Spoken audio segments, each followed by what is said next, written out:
Okay. Yes.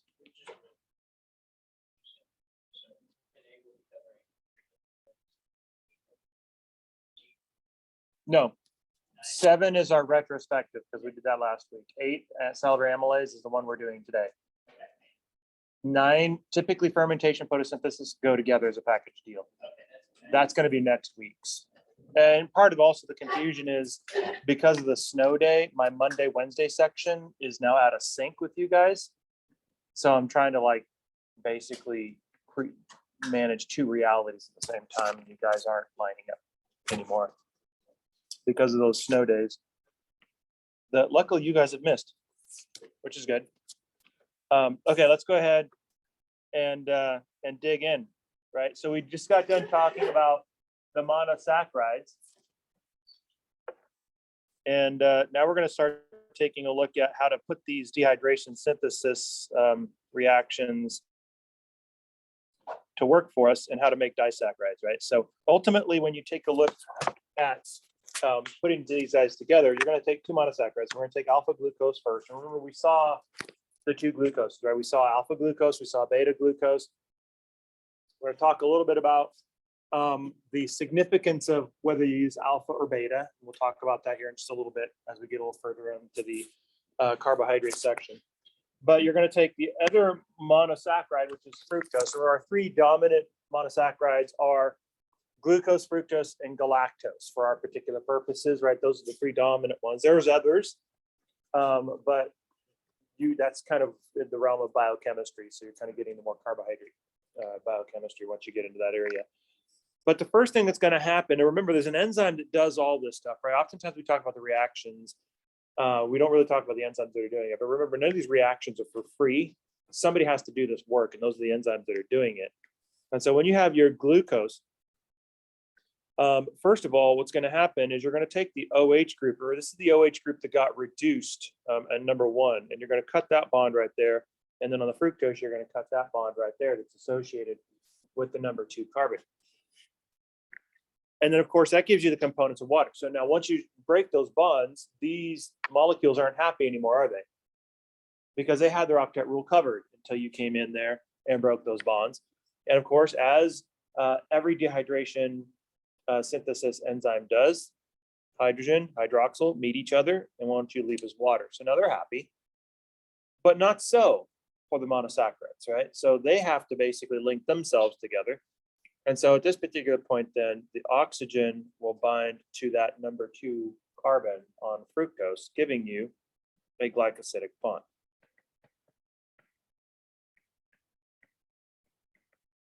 Now, each one of the bonds that holds these macromolecules together has a name. For carbohydrates, they're held together with the glycosidic bond. We'll take a look and see the nature of the bonds that holds each one of these together. And there's different types of glycosidic bonds. And that's typically a little bit of a slide that I oftentimes will do so that you guys can sort of see how these different glycosidic bonds sort of work together. So what you've successfully done then, once you actually create this linkage, is you've created sucrose, right? So what is sucrose? Yeah, like run-of-the-mill table sugar, right? That's basically what it is. And if I were to take 2 glucoses instead and link them together, so that's my glycosidic bond there, then I would create maltose. Notice the OSE suffix, right? I know it's a carbohydrate because of that OSE ending, maltose, mannose, sucralose, dextrose, right? I mean, some, I don't know, sugarose, right? I mean, so it doesn't really matter what's in front of it. As soon as you see the ose in the end, you know you're dealing with some sort of a carbohydrate. So oftentimes the disaccharides are helpful because this is actually a helpful form for circulation. So for instance, if you were to take a look at how carbohydrates are circulating through your body, what you actually have is a high percentage of the carbohydrates circulating as disaccharides. Because it's just a kind of a handy little baseline molecule. So it's not the monosaccharide that sort of moves through. Now your body doesn't mind monosaccharides. So like if you give yourself a glucose drip and put pure glucose in there, it's not like your body's going to rebel against you. But generally speaking, for your own physiology, that tends to move your carbohydrates around in these disaccharide packages. Okay, so this is mostly what you see in circulation. And if you just basically put these two monosaccharides together, you can create all these different types of saccharides. So we've already seen sucrose, right, which is a glucose-fructose combination, maltose, which is a glucose-glucose combination, and lactose, which is a glucose-galactose combination. So lactose, of course, of milk sugar fame, right? So lactose intolerance fame. And so the enzymes then that process these, sucrose is digested by sucrase, lactose is digested by lactase, right? Maltose is digested by maltase. Notice the enzymes suffix, ase is the enzyme.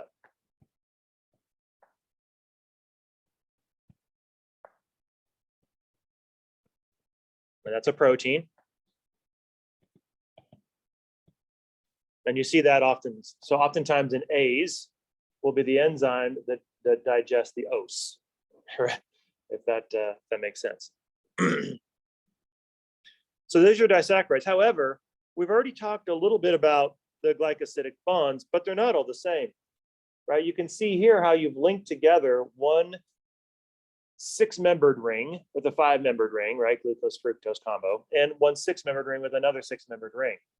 So the question is, are they the same? You know, there's a slight variation to this, right? And that's kind of where we get to the dreaded new slide.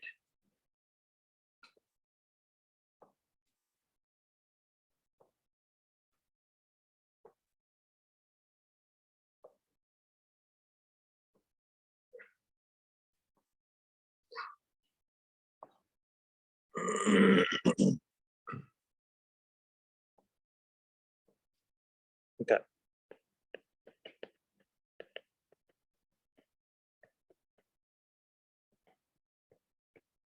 So there's 3 main types of glycosidic bonds. You've already seen 2 of them. There's what's called a 1,2 glycosidic bond. And this is a situation where the carbon 1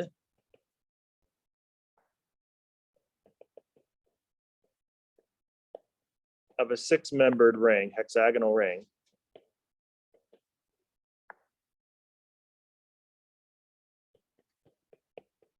bonds to carbon 2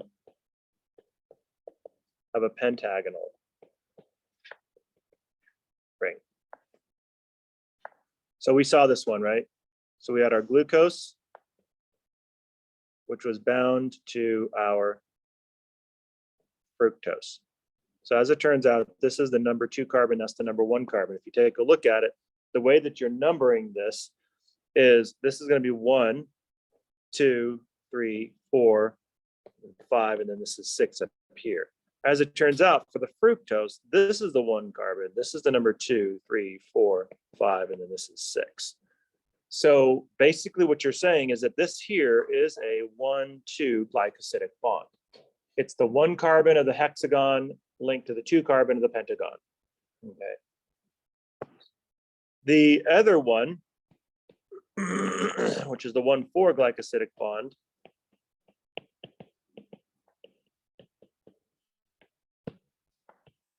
is where the carbon 1 of 1 hexagonal ring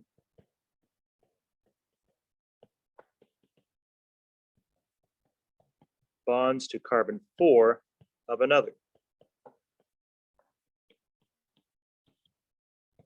forming a chain. So for instance, this is going to be when I have a glucose bound to another glucose.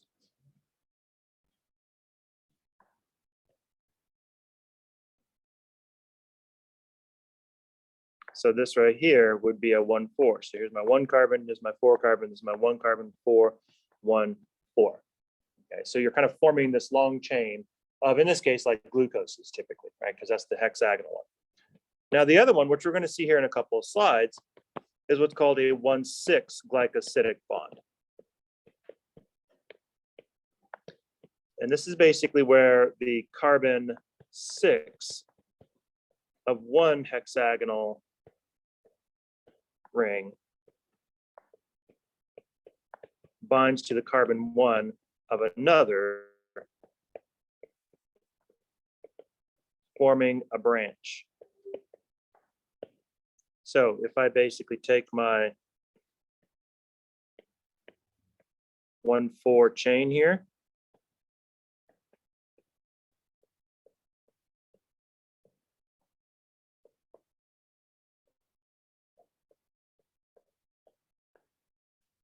my number 6 carbon is up here. So what happens then is the number 1 carbon of another glucose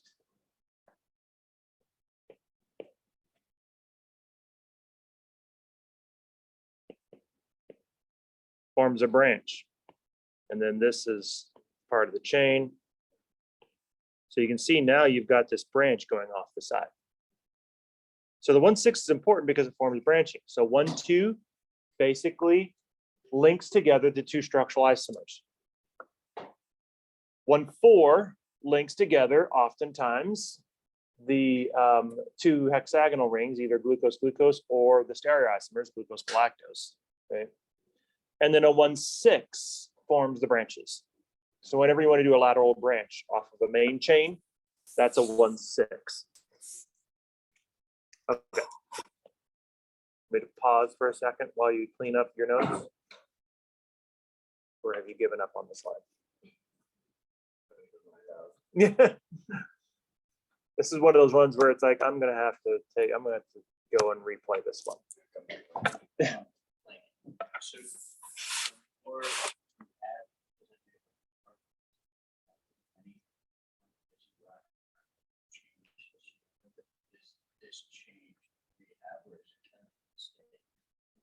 You mean like in terms of branches or in terms of chains? Yeah, I mean, the more you add, the more the different things you are, right? So for instance, a linear chain that's just all 1,4 glycosidic bonds is one thing. We'll see an example of this here in a couple of slides. But once you start adding branches, it's a different thing. I mean, it's still kind of the same thing, but it's a different structure. We call it a different name, and it has different properties. Okay.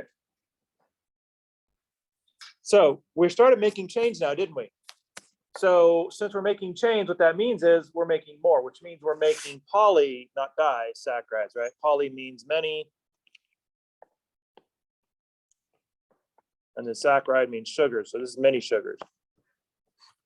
So a polysaccharide then is basically these long chains of monosaccharide linked together, of course, with dehydration synthesis, just like we saw before. So the same basic process to build a disaccharide, if you just continue it to make a trisaccharide, a tetrasaccharide, a pentasaccharide, then you're moving into polysaccharide territory.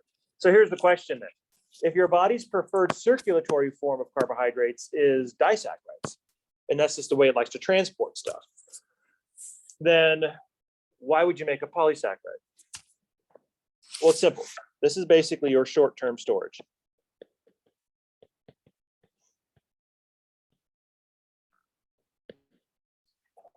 That's basically what this is. And if you think about it, right, so basically your monosaccharide, that is just say your free monosaccharide,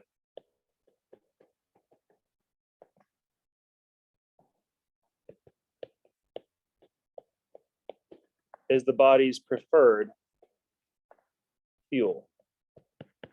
So if you've got free glucose in your system, that's what your body's going to burn. And the reason why you like disaccharides is because that's just an easy denomination to get to that. So it's a pretty small step to break that bill, essentially, right? That's well, because pasta is loaded with polysaccharides, right? So that's carbo loading. Coaches used to do that all the time, but in the post Gatorade era, you don't do so much carbo loading. Right? But before Gatorade, though, used to do it all the time as a routine habit. Go ahead, Jared. Cross country the night before. Yep. It's like the spaghetti gorge fest. Yeah. Yeah. Now, why did you do that? Well, because like if you're running a marathon, you don't want to crash, right? So you want to make sure your gas tank is full. Carbo loading is essentially the equivalent of filling up your gas tank the night before a road trip. That's basically what you're doing. But here's the deal. right? If you think about carbohydrates, remember they're high in energy, right? We've already established that one because they got all these carbon hydrogen bonds in there. But the question is, if the monosaccharide is your body's preferred fuel source, then what happens if you've got more fuel than you need? Do you just get rid of it? Now, think about it this way, right? First of all, an economics analogy actually holds pretty well here, right? So imagine the free monosaccharide as being economically the equivalent of cash in your pocket. So if you want to go eat something, you reach in your pocket, you pull out some green money or pink money or lavender money in other countries, whatever country you're from, right? But basically, if you got cash in your pocket, then you grab that cash and you pay for your food, right? So that's basically always accessible. And for those of us who are still tied to our cash, that's kind of like your first go-to, right? So that's in economic terms what's referred to as maximum liquidity. So you have access to that whenever you want. You need something, you've got cash in your pocket, you're ready to roll. Okay, so that is your preferred fuel source if you're the body, right? Cash first. Well, what happens if you reach into your pocket and all you get is basically a handful of lint or a handful of snot rags, depending on what season you're in. This time of year, it's more like snot rags than lint, right? Can you still buy a meal? Can you still get lunch?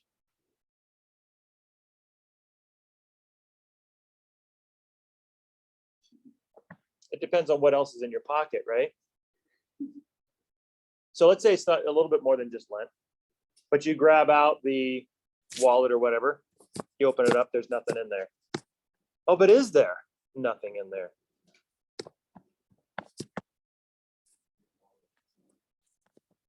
We usually have what else in our wallet? Cash and what? What kind of cards? So credit cards or debit cards, which we'll treat the same right now. They're not the same, but we'll treat the same right now, right? So can you still buy lunch? Sure you can.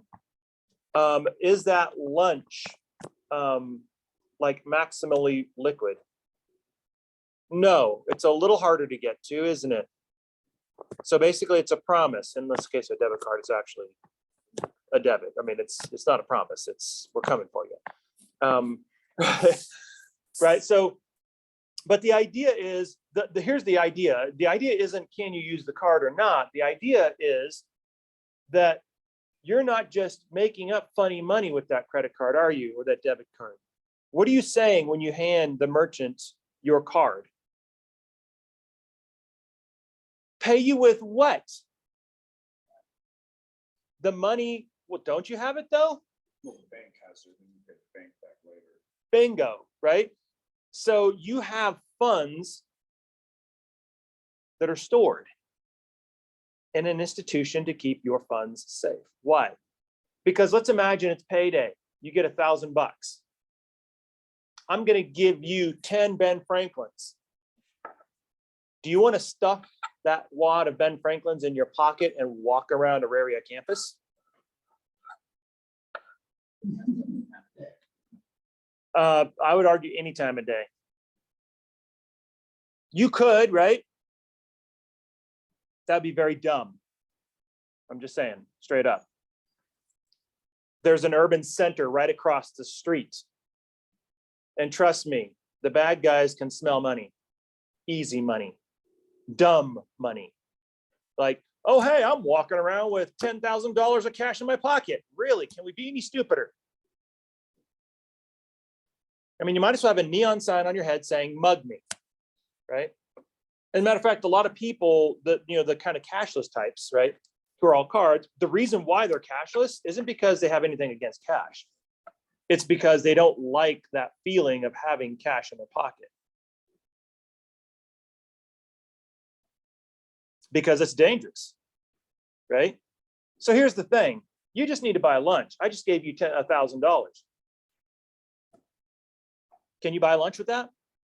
Sure you can. Do you need all of that to buy lunch? So what are you going to do? You're going to come back tomorrow with close to $1,000 in your pocket, and the next day, and the next day, and the next day, and the next day. Let me tell you something. It's only a matter of time before we find you beaten on the ground minus $1,000. right? So what do? If you don't need it, you just throw it away. It's like, you know what? I only need $5 to get my lunch. So, the rest of this, I'm just going to throw it in the trash. Is that what you do with it? Yeah, you save it, you put it somewhere safe, but guess what? You want to be able to have access to it, don't you? So where do you go? You go to the bank.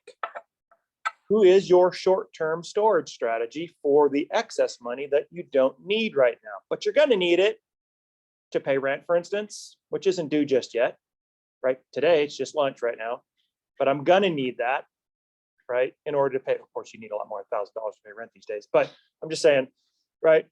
So you need that to be safe. So ultimately, then you have this excess, but you want to hang on to it. Why? Because that's what's going to allow you to be able to live. Okay. Same thing is true here. If you have a ton of carbohydrate, but you don't need it right now because you're not running your marathon, what do you do with it? You don't throw it away. You don't piss it off, literally, right? Dump it into your urine stream and get rid of it. That's dumb. That's dumb. That's the reason why when you do a urinalysis and you check for glucose, if you see a high hit on glucose, it is a bad thing. That is pathological, right? That is physiological. That's like not good, because you hang on to your money. You don't just give it away. If somebody out there had like $1,000 and they were just throwing it all over the place, either we would think they're excessively rich and it means nothing to them, or they're incredibly mentally ill, because it's like, what are you doing? You're like letting go of all of this money. It's like, right? So the same thing is true here. So your short-term storage strategy is polysaccharides. You don't need that extra glucose. Guess what? I'm getting to that one. Right? Store it into your short-term. So deposit it in the bank. Now, is it liquid? Sure it is. Not as liquid as cash in your pocket, right? You can't grab it anytime you want, but it is fairly liquid. So it's a balance between protection and accessibility. So if you have a lot of expenses coming through, what do? You start making a lot of withdrawals. If you have an excess, your expenses aren't very high, but your income is, then you start making lots of deposits, right? That's the way banking works. Now let's imagine that things get rather good for you and that you get a nice job. And instead of making $1,000, you're making $10,000. When all of a sudden it's like, whoa, okay, so I got a lot more than I need. So I'm going to fill up my bank. But I don't know about you guys. Most people who have money don't have all their money in one place, right? Yes, they fill their bank up as much as they feel comfortable with, but then they'll go to other banking systems and then they'll do what with the excess? They'll invest. Diversify is an investment term, right? So they'll invest that money to make that money grow, right? They put it somewhere else. Now think about one particular type of investment that we all kind of run into eventually, and that's a 401k, retirement funds, right? So 401ks, IRAs, things like that, right? Things that they're designed for you at a time in your life when life is not so good, when your income is not so stable, when you're not making as much as you're making now. You're packing away in excess for times of scarcity, okay? Typically in retirement, all of our incomes go down. And that's why these retirement accounts are designed to not be tapped into until you're like 59 and a half, right? And now, can you tap into them before you're 59 and a half? Sure you can, but you're gonna pay. Oh yes, you're gonna pay dearly. The cost of liquidating your 401k before the age of 59 and a half is fairly pricey. So it's designed to not be liquid, because by its structure, it's designed for you to save for a rainy day further down the road. Now, typically speaking, any financial advisor, they'd say, yeah, go ahead, liquidate your 401k. Usually if they tell you that and they're okay with that, that usually means you are in some deep, deep kimchi. I mean, financially, you are like It's like your choices are like, okay, we can either file for bankruptcy really bad, or you can, last ditch effort, basically cut off the arm to save the head. And that's what doing a 401k is. So you liquidate the 401k to keep you from bankruptcy. And the idea is hopefully that'll give you some breathing room, but you're going to pay dearly for that one. So they're designed to be long-term storage of excess money. What's our long-term storage?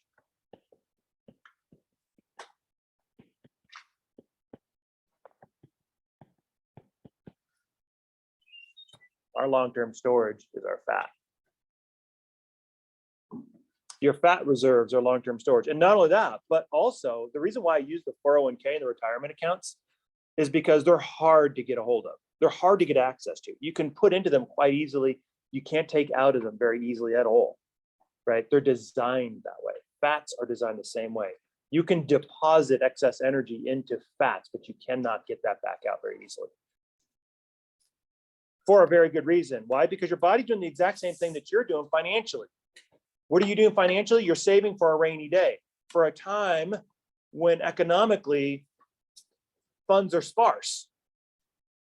So your body is saving all this excess energy for times of scarcity, like the famine that's just right around the corner, because your body's always thinking like you're a mammal, that you're out there on the Serengeti. But your body doesn't know that you can eat at will. Your body doesn't know there's a McDonald's in every corner with cheap enough food to where you can toss a buck or two at them and you've got something, right? Your body's always thinking this meal you just ate may be the last meal for a while. So if you're going to go through an entire season, the dry season, and this is your last meal, then listen, you need to be prepared. And so that's the reason why your body is so persistent at hanging on to fat. You are biologically wired to hang on to your fat reserves because your body is trying to save you from the famine. When you're all lean, mean, like a marathon runner, you're going to be the first one. You're going to be the first one to die because you got nothing. When we hit the famine, bye. You look great, but you're dead, right? You're the first one dead. Those of us who have a bit of cordage, if you will, we're going to survive the famine, right? Because your body's going to say, listen, you know what? Aren't you happy that I hung on to those love handles and that spare tire, or my favorite, the saddlebags? the rather fuller saddlebags these days, right? Because guess what? You're going to live through the famine. Guess what? That guy over there who is beating you all the time in the marathon, where is he now? Right? I mean, he's dead. Guess what? You win. But he doesn't decay beautiful. So you may die beautiful, but you turn into a train wreck once the decaying process finishes its job. So unless you're like one of those like rich mummy people, who get you, then they kind of have like Lenin, you just, in which case you're like more plastic than you are actual tissue. So that doesn't really count. But that's how it all works, right? So I want to sort of frame that because when you're taking a look at this, where we said that this is energy storage, what is one of the biggest fundamental big biological questions of life that we're building on? Our energy plan. So notice that when we kind of start talking about all these things, we almost always get down. You can talk about energy anywhere in biology. This is a good example, right? So you're basically got this energy strategy. Not only do you have an energy plan, you have an energetic molecule, but now you've got all these sort of, if you will, banking systems to make sure that you have access to energy in lots of ways. So what happens then when you start to work out? Well, when you work out, the first thing your body burns is the free monosaccharides. So if you happen to be drinking Gatorade with lots of sugar in it, guess what? You're not doing anything except for burning the Gatorade. Once you burn through that fuel, then your body's going to go into its short-term reserve, just like you would go after the bank, right? And you're going to go into the short-term reserves until you drain that. And typically speaking, these are fairly smallish reserves, so they're not designed to be huge, at least in mammals anyway. Because we have a slightly different strategy. So mammals are sort of like the organism that has a very low balance in their bank account but a very high balance in the 401k. Plants are just the opposite. They keep their millions in the bank, but they don't have a lot of investments, right? So they're like kind of the mattress stuffers a little bit, but it works for them and it works for us too. So it's just kind of a different way of doing it. But ultimately then, once you break down all of your starches, then you go after your fat.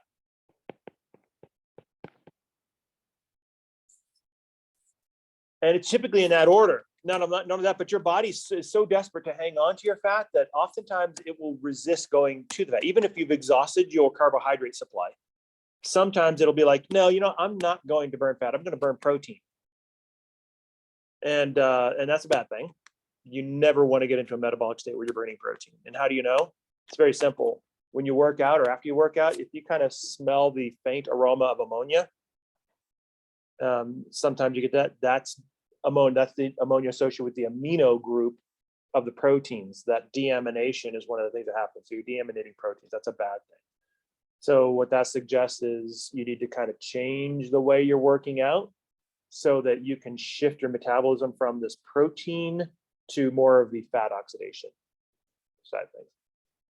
So you always want to, when you do it right, physiological exercise is you have to pay attention to a lot of different metrics that are going on, not just power lift everything, right?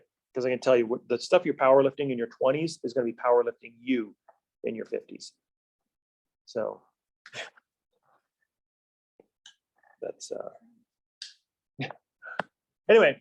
So we start off with the starches, right? So we have these nutritional types of polysaccharides. So the starches for plants, again, just long chains of glucose, and animals have the similar sort of thing, glycogen, right? So a starch for animals, animal starch is glycogen, slightly different structure between plant starch and animal starch. But we both do it for the same reasons. It's short-term energy storage for both of us. The only real difference between the two of us is, like I said, the amount, right? So plants can store lots of starch, whereas we only store a little bit of starch, and then the excess goes to fat. Okay. Now, the other two types of polysaccharides are structural. So these guys are indigestible. And what we mean by structural is they basically form structure. We're going to take a look at some examples of this structure. So the first big one that we're going to talk about is cellulose, right? So cellulose basically is a component of the plant cell walls. And of course, cell walls are the structural piece of a plant, right? So you can kind of see that kind of rectangular shaped plant structure. So that cell wall is actually made out of cellulose itself. And the areas where you see cellulose, you can actually see cellulose quite a bit. Matter of fact, if you've eaten anything that is a plant, which is pretty much everybody, right? You've eaten cellulose, right? Because all those plant cell walls are made of cellulose.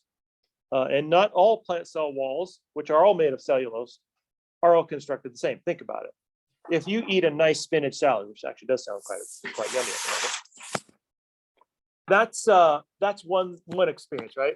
Now, what if I gave you a 2x4 and I told you eat the 2x4? Would you be able to do that? No, not so much, right?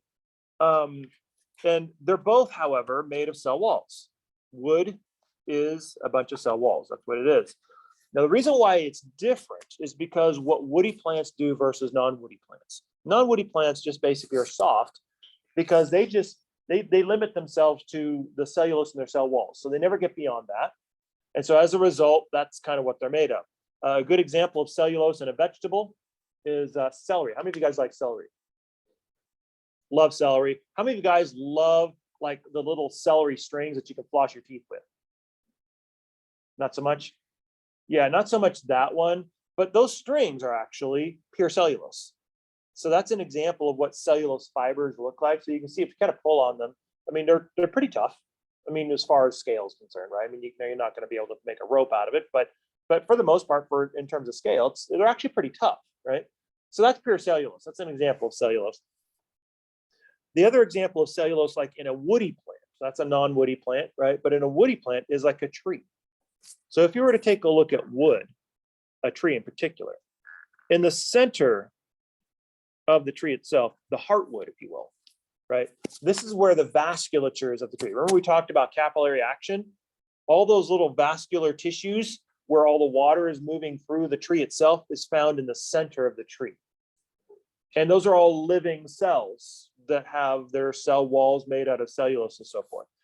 But what happens is as the tree grows, as it adds a new layer to the ring from the inside out, so it kind of adds a new layer from the inside, it kind of pushes the old layers outward toward the periphery. Then what starts to happen is these cells here start to get too far away to survive and they die, leaving behind their empty little cell wall chambers. Now, as you get further out, the woody trees go through a particular process called lignification. What does that mean? So lignin is a protein that is like cement. And what happens is a tree, like a woody tree, will take these dead cells, like these little husks of cell wall, and then what it'll do is it'll fill those cells with this cement-like lignin protein, making those cell walls rigid and hard like a rock.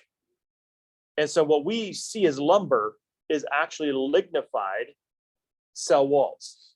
The heartwood is that spongy, soft stuff in the middle. If you've ever cut down a tree fresh and you kind of poke around at the center portion, you know it's kind of got a little bit of a spongy feel to it. That's because those are living cells, living tissues. And it's not until you get outside, if you kind of keep poking, you notice the sponginess disappears as you go further and further out to the periphery, because you're running into the zone of dead cells and then lignified cells, and then that's where you get the hard lumber. Okay. But those are all made of cellulose. All that's made of cellulose. So that's an example of a structural type of carbohydrate. Okay. So wood basically is a carbohydrate. Now, the other one is chitin. This is one that contains nitrogen. Now, it's very unusual because most carbohydrates don't have nitrogen in them, but this one does. And none of that, but what it does is it's a structural carbohydrate that forms the exoskeleton of insects. And of course, the spongy feel of a fungus, right? Of mushrooms in particular, right? So this is kind of that spongy body of a mushroom is because of chitin. As a matter of fact, you guys have seen this, right? How many of you guys have cleaned out a windowsill and you've kind of seen that little fly carcass in the windowsill, but it's not moving? And you kind of go to like pick it up and it just kind of crumbles into dust. Have you ever run into that one? Do you guys know what happened to that? This is a confluence of a couple of macromolecules here, actually. So what happened to that little fly? That he's now just a little husk. More likely than not, a spider probably got him. More likely than not. Or he just died there, which is, I guess, he's trapped in your house. That's one thing. But if you see those guys outside, a spider got him. Why? Because how does a spider eat? Does anybody know how a spider eats? He's using a different set of macromolecules. So he does the fang thing, right? So he grabs his little fly friend stuck in the web. And then what does he do? Sinks the fangs in there, right? Now, we always think of like, like a snake, right? Where a snake delivers poison to its prey. But a spider does have poison, but it's not trying to kill the prey, right? The snake is trying to kill you. But the spider's not necessarily trying to kill the fly. It's simply just trying to paralyze it. So a lot of times the spider venom is more of like a paralytic. But really what it's doing is it's injecting something else into the fly. What is that?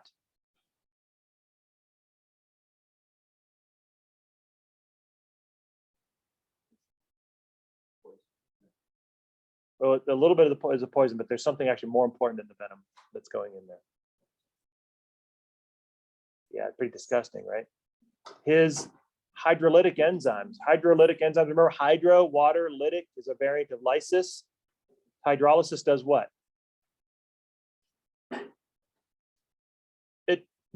Dehydrate is the opposite version of hydrolysis does for that for the dehydration synthesis, and then the flip side of that is hydrolysis. So in hydrolysis, what are you doing? You're adding water, but to do what? Oh, wow. Yes, right. You're taking a polymer and you're breaking it down into a monomer. So if you have a hydrolytic enzyme, what macromolecules are you breaking down?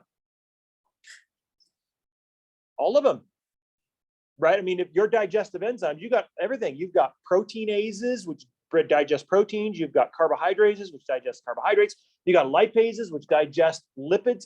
You've got nucleases, which digest nucleic acids. The spider is injecting all of these. And then the spider does something very curious. Oftentimes, sometimes it'll wrap it up, right? But the spider oftentimes will leave. So why does the spider leave? Why not just eat? I mean, you're hungry, right? You're a hungry spider. Eat. Why doesn't the spider just stay there and eat? Why does it go away?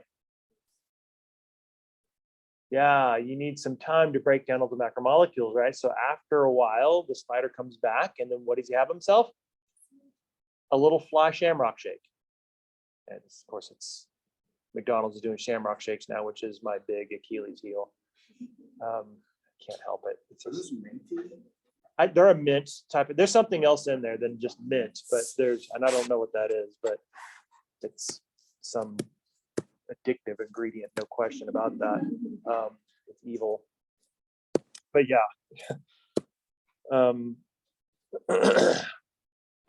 Right, so then you basically just have this slurry of monomers now, which the spider sucks up. And what does he leave behind? Which is made out of chitin. It's a chitinous exoskeleton. So what you have left over is the exoskeleton made out of chitin. And so that's basically what the fly is, what you smashed. What? No, it's not. Not at all.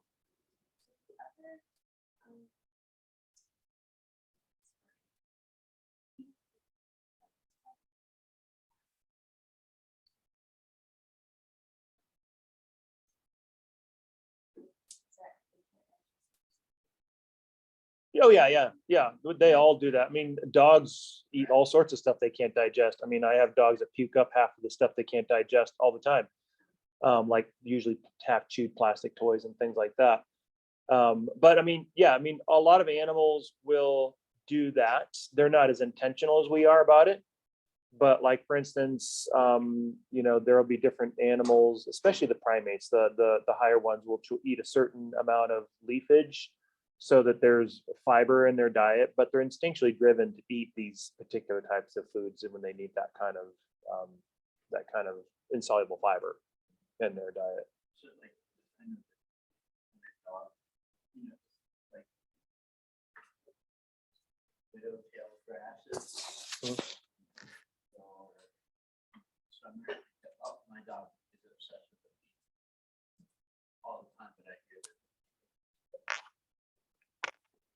Yeah, see, when you have something like that, usually it's driven by instinct. So a lot of times when we see a dog just kind of like randomly eating something, it's not like just random eating. There's usually some sort of an instinctual sort of a thing that they're going after. Like even when they're eating another dog's vomit, it's not like, oh, hey, this is a great idea. I mean, the thing that made you sick, I'm going to eat that now. It's going to make me sick. Now, instinctually, what they're talking about is like, hey, listen, you couldn't hold your cookies, so I'm going to try and eat them. Maybe I can.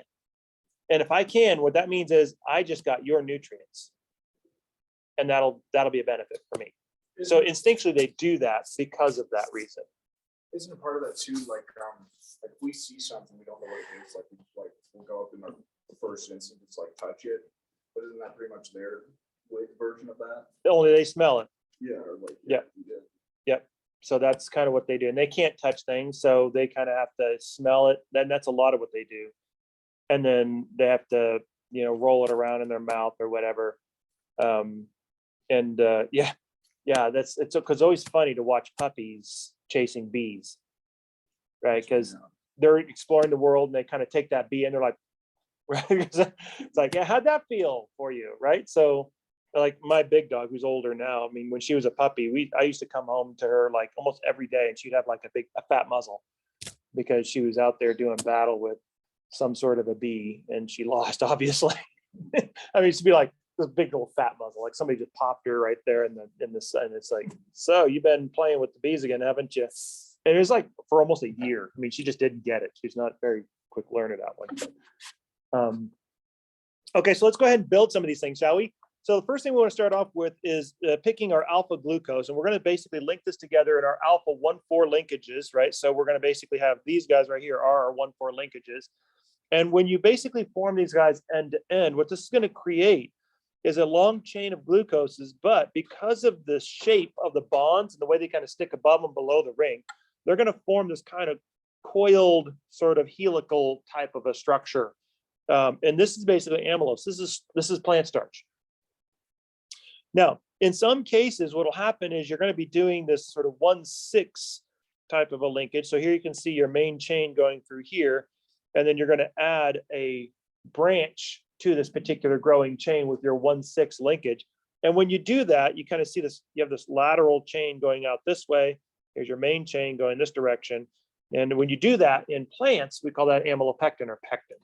Right. So for instance, if you've ever gone to the store and gotten fruit pectin, that is basically a branched form of starch. Okay. And so these are just two different types. Now, typically plants don't do a lot of this. They don't have to. Why? Because they have a different strategy, right? Because a plant can basically grow and it can make all sorts of glucose, more than it needs. And then what it can do is it can basically designate a root down here and fill that up with starch. So it's got a separate structure. And it doesn't have to worry about that, right? Because it's like, oh, okay, I'll just grow another root. So I can grow any root that I want, whenever I want. And I can maybe do another one there, maybe kind of do another little rootlet there. And, you know, maybe I'll turn that one into something like this. And you can just kind of sacrifice these roots and sort of grow these large sort of starchy organs. And that's kind of your strategy. So you don't really need to save space because you can always just make like a pantry, if you will, for all these starches. And that's something that plants can do.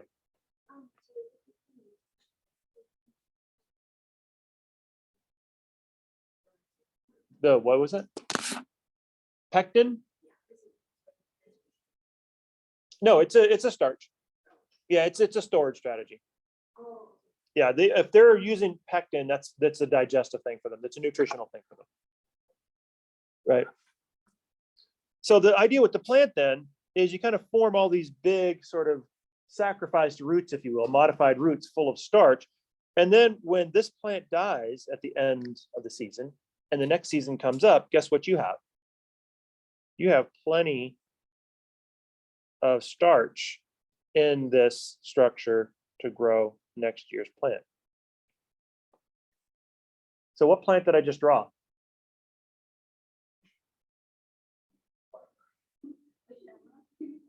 A shamrock. So who grows as a green leafy plant above the ground and has all of these modified roots full of starch below the ground? A potato. That's exactly how potatoes work. Matter of fact, if you go to the store and you buy a potato and it kind of starts growing on you, right? All those little eyes start to come out. Don't throw that away. Plant it. Actually, better yet, what you want to do is basically cut like a little square around each eye, separate them out, and put them in the ground. Each one of them will come up as a potato plant. You'll have a bumper crop of potatoes. So that's basically how it works, right? So the starch from last year's accumulation is the energy for fueling the next generation's plant. And that's kind of what plants do. But plants can grow stuff whenever they want. And this is the cool thing about plants, right? Because they can adapt. Like they can say like, oh, well, do I need an extra leaf or an extra set of leaves? Sure. Okay, I'll just go ahead and grow them. Do I need an extra branch? Sure. Okay, I need to grow one. Do I need an extra root over here? Okay, I'll just grow one. So they can kind of like spontaneously grow structure depending on their needs. Mammals can't. We can't say, you know what, I need an extra finger, so I'm just going to go grow it. We can't do that, right? So we've got a very specific design for our body, and it's established from the get-go, and there's no variance from that, right? So we can't just grow an extra leg or an extra arm or an extra finger, even if it's useful, right? We have what we have, our plan is set down, and that is all we have. So we're not like a plant. We can't grow extra stuff like on demand. So what does that mean then? That means we can't grow a sixth finger and use that as sort of our starch finger, right? Like a potato. That basically means we'd have to sacrifice another structure on our body that already has a job in order to put starch in there. We can't do that, can we? Right? So we can't fill the pinky up with starch and then expect to be able to play the piano because we got this big clock, bong, bong, bong, all there, right? So that's not going to work. So what do? So what we do is the glycogen strategy. So the glycogen strategy, you notice you do the same thing. So you're going to make your linear chain, but now what's going to happen is you're going to form a branch here, and then there's a branch here, and there's a branch here. So what you have basically in glycogen is this main chain with all these different side chains off of it. And all these side chains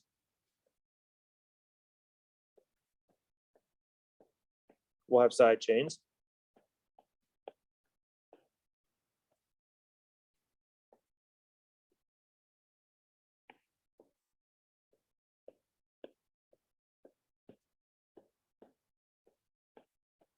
And the side chains of the side chains will have side chains.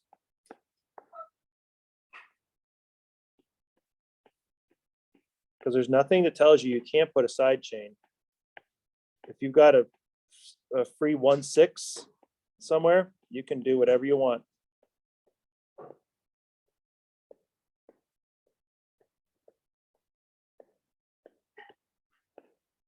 So this is kind of what glycogen starts to look at. Notice it doesn't become very long before you start to lose where the original main chain was.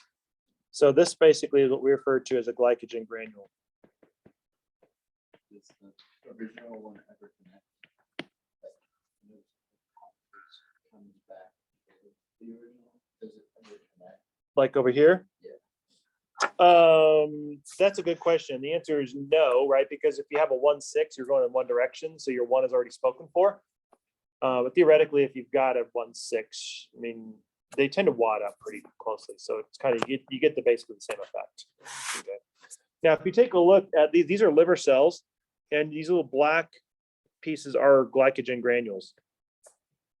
So the reason why you do a lot of branching in glycogen is because you don't have a place to put your polysaccharides.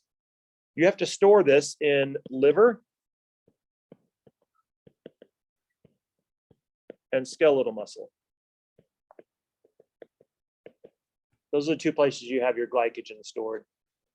So it's very little. By the way, your liver is already doing a lot of work, right? So it's kind of like, you know what? You've got a lot more glucose that you need to be taken care of, but guess what? My reserves are already full. I've already got as much glycogen. By the way, I'm not a glycogen silo. I actually do a lot of metabolism, and that's my job. So I've taken on as much glycogen as I can handle. That means if you've got more, you need to go to the fat reserves. Okay. And that's what you do. You take your excess glucose after filling up your glycogen reserves, and then you start converting that into fat. And then good luck getting that back out. Okay, now what if we use a different type of glucose? What if you use beta glucose? Well, beta glucose basically, and if you link it together in a 1:4 relationship, you notice you're going to have a bond angle that kind of goes up versus down versus up. And then what happens here is that when you're linking this in the beta form, because of the difference in the angle of these bonds, it forms a straight linear chain of glucoses instead of that coil. And that allows you to be able to pack these chains together very tightly. And then you can kind of form these sort of rope-like, rawhide, like rope-like structures, which is your cellulose fiber itself. Now, basically, we can't digest this one. Why? Simple. Because we don't have the enzymes for it. So let's take a look at this first of all. by taking a look at what the enzyme amylase, by the way, which is the enzyme we're working on today, amylase, right? So this is what amylase does. It's going to take amylose, which is your starch, right? And every enzyme has a three-dimensional pocket called an active site, which is specifically designed, kind of like a lock and a key, to fit the substrate that it's supposed to do chemistry on. In this case, amylose, right? So an amylase will basically have a three-dimensional pocket, an active site that will fit this amylose linkage. So it'll have a three-dimensional pocket, it'll fit this glucose over here. So far, so good. It'll have a deep groove to fit this downward angled bond. And then it'll have a little pocket for this glucose here and a deep groove to fit this downward angle bond. And then it'll fit this little glucose here, and everybody's happy. Everything fits, and you can basically break this amylose into its individual monosaccharides. So this is what your amylase enzyme does. But the problem with that is the only enzyme you have is this amylase. And so you're asking it to do the same thing to cellulose, which it cannot. So how can't it? Let's take a look at it. Remember, your amylase has these deep grooves for the downward angle and these pockets for the glucose. But straight off the bat, you can see there's an upward angle on this bond. It's looking for a downward angle, and it does not see that. So that's a mismatch. Doesn't fit. It does fit the glucose, and it does fit this downward angle. So far, so good. It's this glucose. That's looking good. But now it's looking for a downward angle, and it doesn't see one. That's a mismatch. And it has a pocket for this. So this basically is a non-fit, right? Even just that little bit of mismatch in those three-dimensional pockets is enough for this enzyme to say, listen, I don't know what this thing is you just gave me, but it's not amylose. I'm out. Okay. Think of it this way. It's a lot like taking a key, and you take a key and you stick it into the lock, right? And it goes into the lock, and you're like, it's going to work. And then you try to turn it, and it doesn't, right? Close, but not close enough. And that's exactly what you have here. Does it fit some things? Sure, it does. But it has to fit everything in order for this to work out. And we just simply don't have the enzyme that fits cellulose. That's the reason why we can't digest it. Yeah.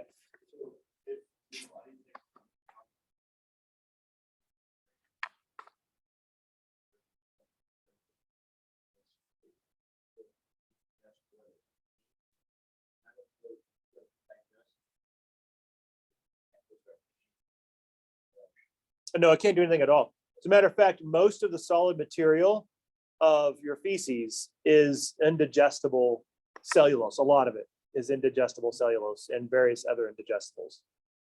So if you can't touch it, then basically you just pass it on through, which is one of the reasons why Melissa said that you oftentimes do the insoluble thing as a way to clean out the pipes, so to speak, right?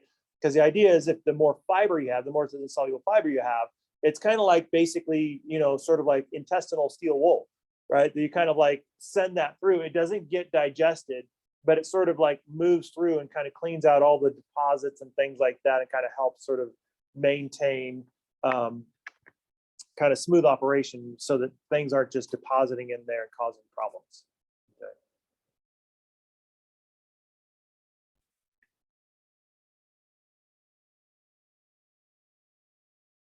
Okay, any questions on carbohydrates before we move into the proteins?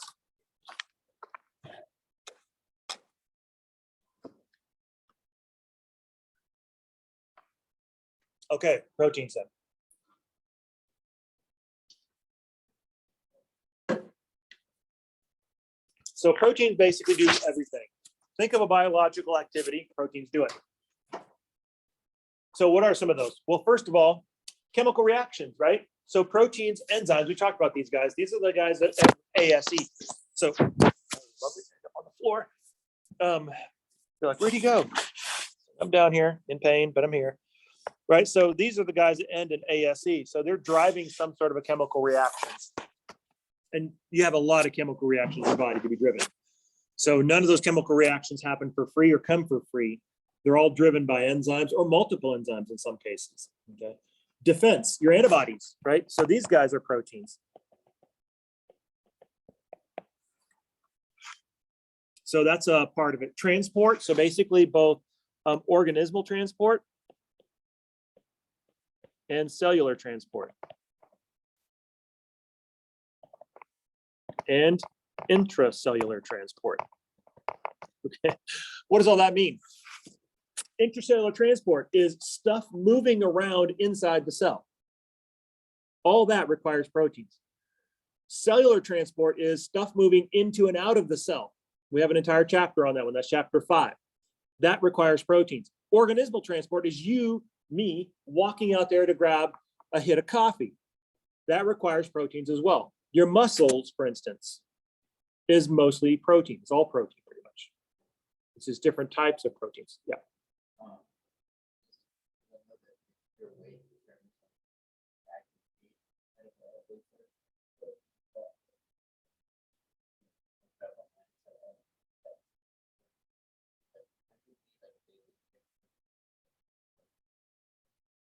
No. No, your weight is actually, it's a myth. We use weight because it's easy to get to, and it's kind of an easy thing to sort of pin, but it's a really, really horrible metric. Because your weight really has, it's a very complex piece to it. Your body mass is probably a better term. And your body mass will grow depending on your physiological needs. So whether or not you need protein is whether or not you're building body mass. So for instance, like if you are growing, you need protein because you need more macromolecules to build the size of your body. You're doing this from the ages of 0 to 18. If you're actively healing, then you need more protein because that's going to be requiring proteins in order to lay down this new tissue that you damage and now you're trying to restore it. If you're bulking up, if you're building out your body, then you need a lot of protein because you're basically trying to build increased muscle mass. And so that's actually just physical structure itself. So it has more to do really with what your body is doing really than anything to weight. Weight is kind of like, it's too simple, which is one of the reasons why I have a really, really big problem with the BMI, is because it's a farce. Because doctors try to do way, way too much with the BMI. And most of what they're trying to claim they can do is absolutely a joke. You can only do very little with weight because there's a lot that goes into that. And half of that we don't even consider, which is support. How about your skeleton? How about the cell's skeleton? Right, the cell has a framework within it to sort of maintain its shape. That's the cytoskeleton. We'll talk about that in the next chapter. So that's made of protein. Your skeleton, right? What you think of as bony tissue is actually a matrix full of protein fibers. Also, like for instance, your ligaments and your tendons are almost pure protein. Collagen, for instance, is a huge component of your ligaments and your tendons, right? As a matter of fact, if you want to know what pure collagen feels like, pinch your Achilles tendon. That's nearly pure collagen. Okay, your skin, your dermis, right? The biggest layer of your skin, the leather, essentially. So if we were to skin you and tan you, your leather, right? What we would wear, which is weird, but right, that's connective tissue made out of proteins. That's basically what that is. Jared, was that a question? Yeah, you just brought up tendons. Like in football, when you see someone tear their ACL, does that mean it like literally tore in half? So the ACL is a ligament, so it's a bone-bone connection as opposed to a bone-muscle connection. But usually what they refer to in sports medicine as a tear is oftentimes varies from either just a small rip to a complete detachment. Usually if there's a complete detachment, they'll say that it's completely detached or something like that. That's not good. That requires surgery. You got to get that reconnected. Typically, if it's a tear, and mostly what's happening is they're just sort of out for the season and they're just resting and kind of getting themselves back, then usually that's like a partial tear. But the problem with sports medicine is that your performance levels and the amount of wear and tear you're putting on your body is so high that even just a small tear can be catastrophic. For an average person, a normal person, so I just need to be able to walk across the campus and be functional, then a small little tear, not a problem. So like Kyler Murray, it's that the full thing been ripped in half, right? Usually it doesn't, Okay, but they don't usually disclose that when they mention those, for good reason, right? Because the agents and the doc, they don't want people to know it's like, okay, Kyler Murray's career's over versus, okay, he's just going to have some surgery or some rehab or something like that. And he's going to be back in shape the following season. They don't want people to know that. So that's the reason why they're fairly guarded with that sort of information. All you know is it's an ACL. You don't know the extent or what happened. Yeah, right. So if they know that you've got a weak side now, defenses are going to go for you. Right? That's just the way it is. I mean, Bounty Gate is actually more of like an NFL gate, honestly. That's the way you're coached. Go for the weakness. He's Right? coming here. Sean Payton, he branded it. Yes, he did. So maybe the Broncos will have some sketcy Bounty Gate thing going on. As a Raider fan, I'm totally looking forward to that. They're lovely. It's like we don't have enough problems. Just go ahead and destroy our players. So motion, right? Cellular motion, locomotion, all of this is requiring proteins. Regulation, right? So for instance, insulin, which is glucose regulation, is a protein hormone. And storage, right? So for instance, lipoproteins are a specific class of proteins whose job it is to store lipids in your body. That's what they do. As a matter of fact, if you've ever had your cholesterol checked to the doctor's office, they don't actually check cholesterol. They check lipoproteins. Like when you take a look at those cholesterol numbers, they have what? They have LDL, and then LDL is a bad one, right? And then HDL, which is the good one. Well, what that is high density lipoprotein, low density lipoprotein. So they're not checking actual discrete cholesterol numbers. They can't. They're checking the protein, the lipoprotein, whose job it is to sort of shuttle that cholesterol around in your body. So the more lipoprotein you have, the idea is the more cholesterol you have. It's a one-to-one relationship.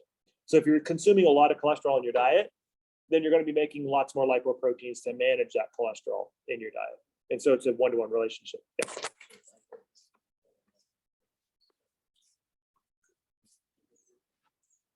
Yeah, fat cells, which is a bad idea. Yeah, because once you lose them, you lose them. And that's a bad idea. So it's always doing something artificial like that is never a good idea because you're damaging the body. It's always better to come by it naturally. Okay, so let's take a look at proteins and what they're built of, right? So we have a monomer that is the amino acid. We already kind of been introduced to the amino acid already, right? So the amino acid has some basic structures, so some basic pieces to it that all of them have, right? For instance, they all have the amino component of the amino acid. Then, of course, on the other side, they've got the carboxylic acid. We talked about that one in the functional groups section. That's your carboxyl group, right? Check. In the middle is your central carbon or your alpha carbon, and to it is attached a hydrogen, so that's always going to be there. And then there is the R group, and the R group is the one that varies, right? The rest of these between all amino acids is the same. So you're going to always have this sort of amino central carbon acid backbone. And the only thing that's going to change from one amino acid to the next is your R group. And so that's it. So you have basically 20 different types of amino acids distinguished by their R groups. And these different R groups will have different types of chemical personalities.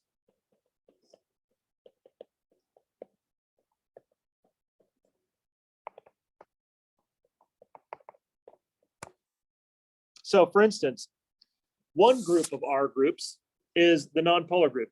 An example is leucine. We'll take a look at some of these guys here in just a second. Of course, these guys are nonpolars, right? So they are hydrophobic. They don't like water. Then you have the polar uncharged, like threonine. These guys are going to be the hydrophilics, right? Then you're going to have the charged, right? These are basically either acidic or basic, but because they're charged, these are also hydrophilic in nature. Okay, they're either going to have like a negative charge on the oxygen, or typically they're going to have a positive charge on the nitrogen. That's usually what you see in these charged species, like glutamic acid, for instance. Then there's going to be what's called the aromatics. Now, aromatic is not meaning fragrant. It's referring to the benzene ring. So I drew the benzene ring on the functional groups for a reason, because I knew we were heading this direction eventually. And remember, the benzene ring is that big 6-membered ring with alternating double bonds on it. And so if you have a ring-like structure with these alternating double bonds, you're basically called aromatic. It's a kind of its own functional group. In organic chemistry, you got a separate chapter on aromatic chemistry. Actually, got a couple of chapters on aromatic chemistry. It kind of forms a really big, like, family of molecules. And then, of course, you have your outliers, right? So basically, amino acids that sort of have their own individual sort of thing going on with them. Now, one of the things always to remember is that these are all, or they have very distinct personalities to them. Remember, we talked a little bit about that tension between hydrophobic and hydrophilic. So we can already see that setting up here. And also the differences between some that have this big aromatic ring in it versus the non-aromatics. And so this is kind of what we have in terms of our amino acid groupings. And this particular image kind of groups them all together. And they have them separated into two different pathways. First of all the non-polars are going down in the column. So they're all in green. Now, remember, if you're non-polar, that typically means you're going to be rich in carbon-hydrogen bonds, right? If you take a look at these side chains, you notice these guys are all rich in carbon-hydrogen bonds. They're mostly just different orientations of carbon-hydrogen. So that's what tells you they're non-polar. But there's two different types of nonpolars, right? There's the ring-bearing aromatics, and there's the non-ring-bearing. So the non-aromatics are these guys up here. They don't have rings. They just have like little side chains to them. And then the aromatics, you can see, have these big sort of cyclic rings to them, but they're still mostly carbon-hydrogen. And then that makes them non-polar. And then you have your special ones, your non-polar specials. Notice here's a ring, but it's all single bonds. And methionine is mostly carbon hydrogen. Even it's got a little sulfur in there. It's a little bit, it's a little more non-polar than anything. But you can see you've got basically ring-bearing, non-ring-bearing, non-polars. And then you go to the polar uncharged. You have ring-bearing, non-ring-bearing polars. And so if you take a look at the aromatics, you can see the aromatics have this big ring on it, but they're polar because you got that big oxygen in there. Remember, you're going to be polar because you're going to have either an oxygen or a nitrogen in there. They're making you electronegative. It's going to get that electronegative difference where you're going to be basically pulling electrons differentially into different directions. So you can see here, you can have the non-ring bearing ones. So you can see you got an oxygen there, you got oxygen there, you got a nitrogen and oxygen there, nitrogen and oxygen there. So you have these big electronegative atoms in there that is basically creating this non-symmetrical distribution of electrons, which is creating polarity in these side chains. And then, of course, cysteine, you can see has the sulfhydryl group. So that's what makes it polar because of that cysteine residue, which is in the same family as oxygen, right? So it's very similar to oxygen. And then you can see you got the charged species. So here you basically have a ring-like alternating, even though it's a home plate, you can see it's got alternating double bonds here. So this is histidine, which is going to be a charged version of an aromatic. And then these guys here, you can see they've got either a negative or positive charge. So here's a negative oxygen there. There's a positive nitrogen there, negative oxygen there, positive nitrogen there. So this is what's creating these acidic and basic structures. So for instance, if you have a negative oxygen, you're an acid typically. And if you have a positive nitrogen, you're going to be a base. You're basic in nature. So these are your basic ones. These are your acidic ones. Now, I know what you guys are thinking. Please don't make me rewrite this all on the exam. No, the answer is no, nor am I going to have you memorize all these, right? So that's more of like an exercise for biochem. We show this to you to kind of show you how all the R groups set up. And the most important take home from this is the personality groupings that they fall into, okay? That you largely have a couple of dominant personality traits: polar, non-polar, charged, non-aromatic, and aromatic, right? Those are very distinct personality traits in these molecules that creates a lot of underlying chemistry in them. So when you go to put one of these guys together, you got to start off with your monomer first. So we're going to take two different amino acids here. And then what we're going to be doing is we're going to be cutting this bond here. We're going to be cutting the hydrogen on the amino group here and here. And then what's going to happen is you're going to be throwing those molecules into a state of disrepair, right? But your dehydration synthesis enzyme is going to say, hey, listen, two hydrogens from amino meet oxygen from the carboxylic acid and form water, and happy you are. Now the amino acids are unhappy, right? So now it's like, okay, fine, carbon, why don't you meet nitrogen and form a bond? And that's exactly what you do. In this case, you form what is called the peptide bond. So the name for the bond holding the carbohydrates together was the, Peptide? nope, that's this one, carbohydrates. There's 3 different types of them. Nope, we just did it.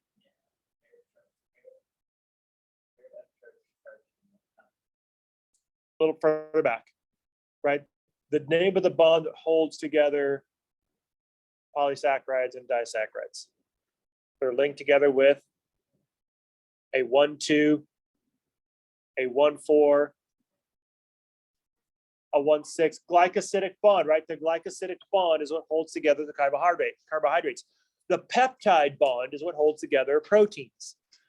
As a matter of fact, this term peptide is also what is the root precursor for a lot of terms related to proteins, like peptidase, peptone, or peptobismo, right? These are, that pept prefix is referring to peptide bond. So there's a protein component to it. What? Pepsinogen? Yeah, that's a peptide. That's a peptidase. So that's a peptide cutter. So that's a digestive enzyme that cuts peptides. So proteins, right? So basically what we've done is we created a peptide bond. But what I want to do is I want to put a couple of these guys together and sort of show you some, a couple of things. I want to refer back to it. So first of all, we're going to start with our nitrogen base. We're going to have our hydrogens here. We're going to have our central carbon here. There's our R1. We have our carboxylic acid. I'm going to create the peptide bond here. So that's going to another N. And then that's going to another central carbon with your R2. And then this is going to be your next acid. I'm going to do another one. I'm going to put this one down here now. This is going to be up here. This is going to be R3. And the last one.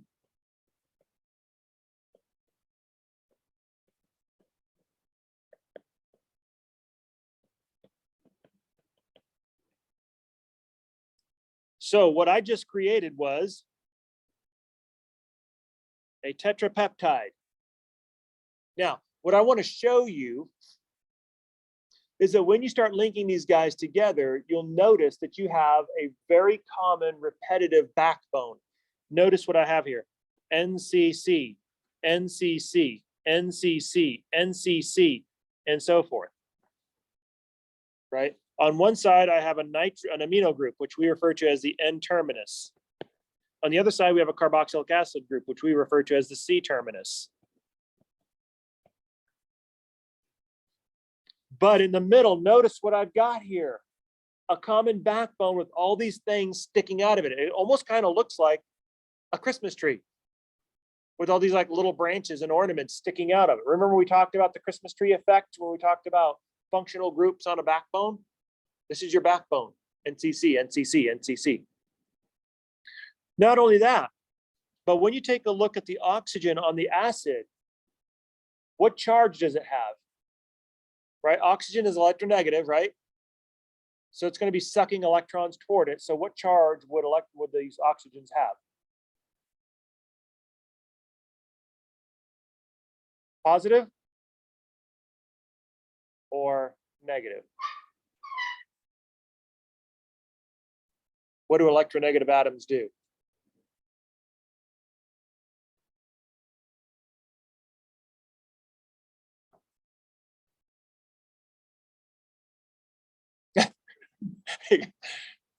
Jared's on, your turn. So oxygen is far to the right, right? Carbon, not so much. So who's going to have the stronger electronegativity? Oxygen. So what does that mean? For what?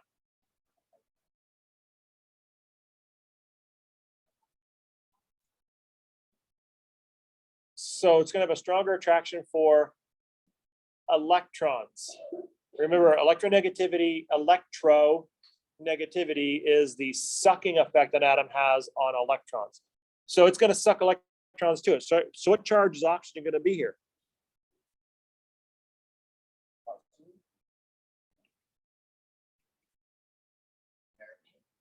No, just general. Yeah, it's gonna be negative, right? Why? Because it has stronger electron negativity. It's gonna be sucking the electron cloud toward itself. That's true for all these oxygens, aren't they?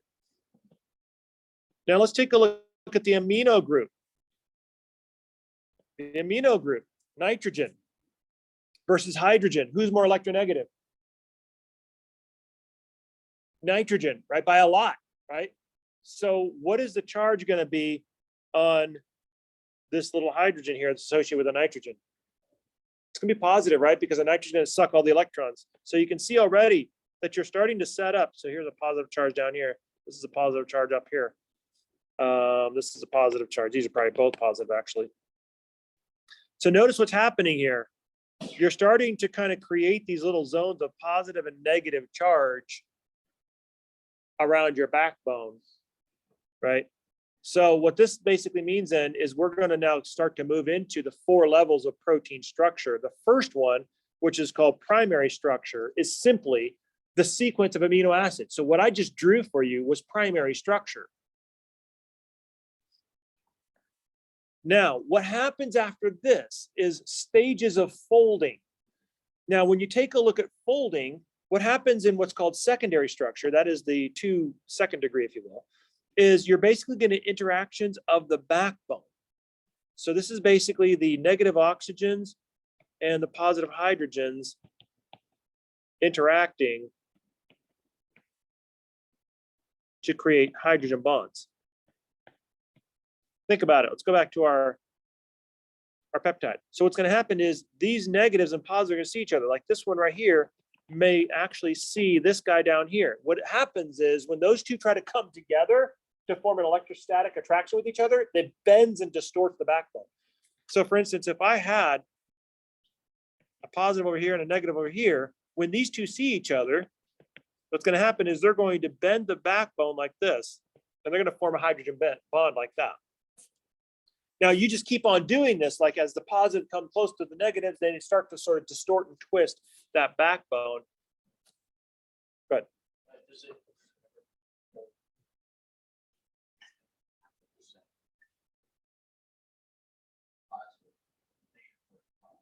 Well, it depends on, so the negative on positive typically, because the backbone is repetitive, it has a tip, there's some specific shapes that come out of it.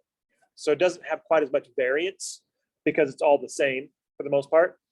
And these, I'm glad you meant that because you're actually segueing to the next piece, right? Because of the fact that the backbone is repetitive, then typically speaking, what you see is a common shape coming out of it. The alpha helix is one type of secondary structural shape that comes out of it. So the backbone will oftentimes twist into a coil like this, and it's held together with these hydrogen bonds. That's called alpha helix. Another type of a shape that it'll form is what's called the beta sheet, where it kind of forms this sort of lateral sheet-like structure where it's held together with hydrogen bonds. And that's mostly what you see in secondary structure because the backbone is repetitive. So it only forms a certain number of patterns because it's so repetitive. Now, what about the variance? I think you're kind of getting the idea is like, well, how do you know, like, can you create different shapes when you're folding this up? Well, not at the secondary structure level, but you can certainly at the tertiary structure level. This is the 3rd degree. So this is basically when you take all that secondary structure and you fold it all up like you're wadding up a piece of paper. This is due to the interactions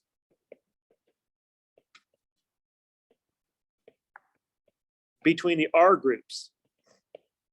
So to get tertiary structure, basically you're going to create this kind of globular. So let's say there's a coil, there's a sheet, coil, a sheet, coil, a sheet, coil, a sheet, loop, and then there's a sheet right there, and there's another sheet, and I got a loop and a little coil, and then you can see I'm just kind of wadding this all up like a big old globular mess, right?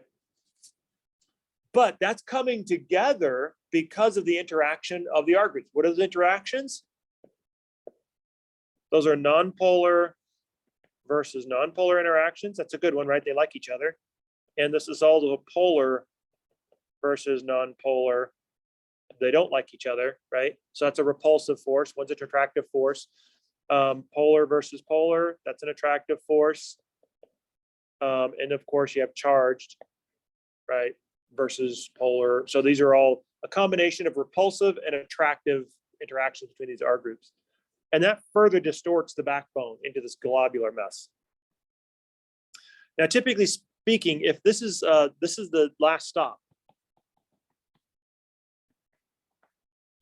for single subunit enzymes. Just real quick, it said at the bottom of the last slide, A helix, and what was the Alpha helix and beta sheet. sheet? Sheet, yeah. And it's a pleated sheet. Oftentimes you hear the pleated term in there. Yeah, the next couple of slides, it shows you the pictures of it. So if you're a single subunit enzyme, this is your last stop. Like if you're just a lone player, then this is your last stop. But if you're a member of a team, then you have to go to the next level, which is quaternary structure. So this is basically where multiple subunits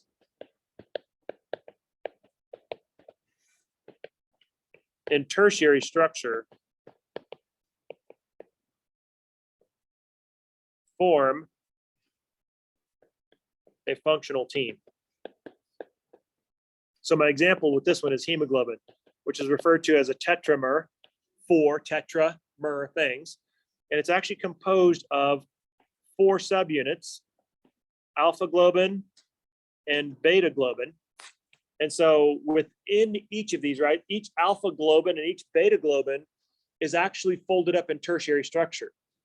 However, because they are part of a team, an alpha globin by itself is non-functional. A beta globin by itself is non-functional. It doesn't become a functional hemoglobin until all 4 subunits come together, 2 alphas and 2 betas, and this is quaternary structure, or the 4th degree.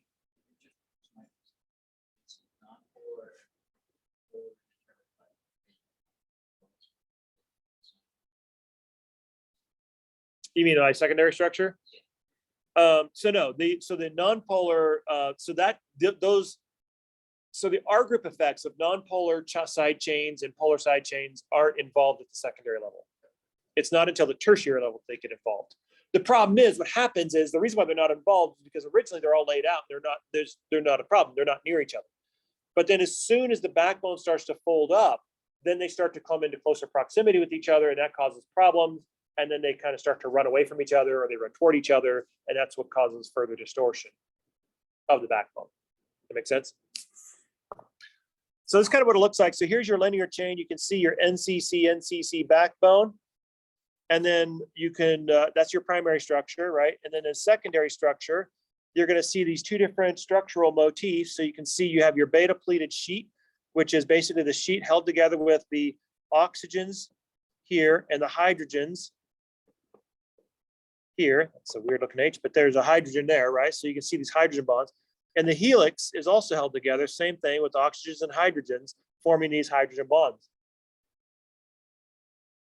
And then when you wad all these up, then you can see your tertiary structure. So here you have, here's a beta sheet to a helix, to another sheet, to a helix, to a loop, to a helix, to a loop, to a sheet, to a loop, to a helix, and so forth. And it just kind of wads itself all up. And here's what looks like a barrel-like structure of sheets. Okay. And so you kind of wad it all up, and that's your tertiary structure. And then finally, when this tertiary globule, this subunit, like this is a subunit in this case, comes together with its other subunits, then it becomes a functional whole. So if this were hemoglobin, then this would be like the alpha globin, this would be the alpha globin, this would be the beta globin, and this would be the beta globin. Okay, 2 of each. And this would be the example of quaternary structure. Okay. Now, by the way, most enzymes, even the ones that only do like a single function, like an enzymatic reaction, oftentimes they work together as a team. There's very few enzymes that are just solo players, that they're just one subunit in tertiary that does all the work. Oftentimes, most enzymes have multiple subunits in them. Okay, so quaternary structure is more common than not. Well, let's take a look at some structural recurrences, and this is what we refer to as motifs. These are commonly occurring secondary structural patterns.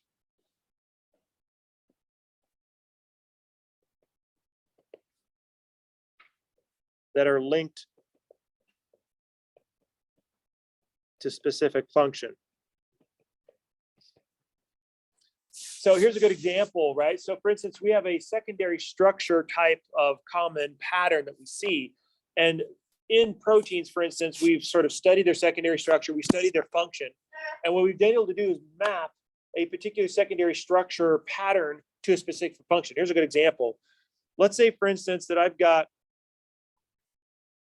a protein with a DNA binding domain, and I've studied it, and it has a structural pattern that is like helix, loop, helix. So it basically has a helix, has a loop, and has another helix. Okay, that's my pattern. And then what I noticed is that this particular pattern allows contact with DNA. This is your DNA binding area. Okay, and we studied this in this DNA binding protein. What we noticed is that all DNA binding proteins have this motif.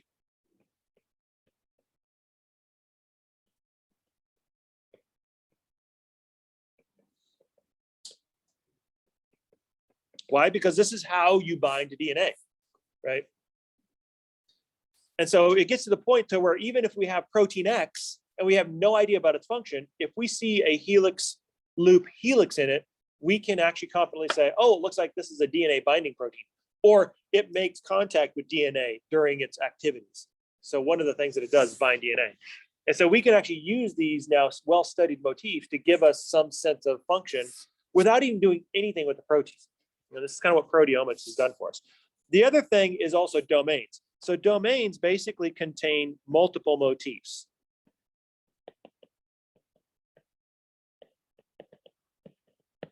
So it's just kind of a larger graduation.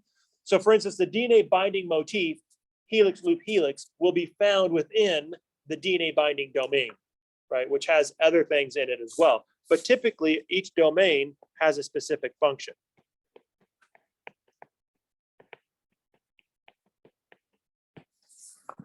So here's a good example. So here's a motif. For instance, you have beta, alpha, beta, and this one you have alpha, turn, alpha. So that's a common occurring motif. But this is kind of like the idea of domains. And I want to show you this, right? So here's 3 different domains here. And just to kind of give you an example of what these domains look like. And this is going to be like one subunit, right? That's what we're talking about. One subunit that may be a tetramer. So domain number 1, this one may have a particular function. This may be the catalytic domain. So it does whatever chemical reaction this enzyme does for a living, okay? Domain number 2 may be what we refer to as a regulatory domain. So this is basically how the enzyme takes instructions. It takes instructions in terms of how active it needs to be, whether it needs to turn on or off, and things like that. So this is its communication center, second domain.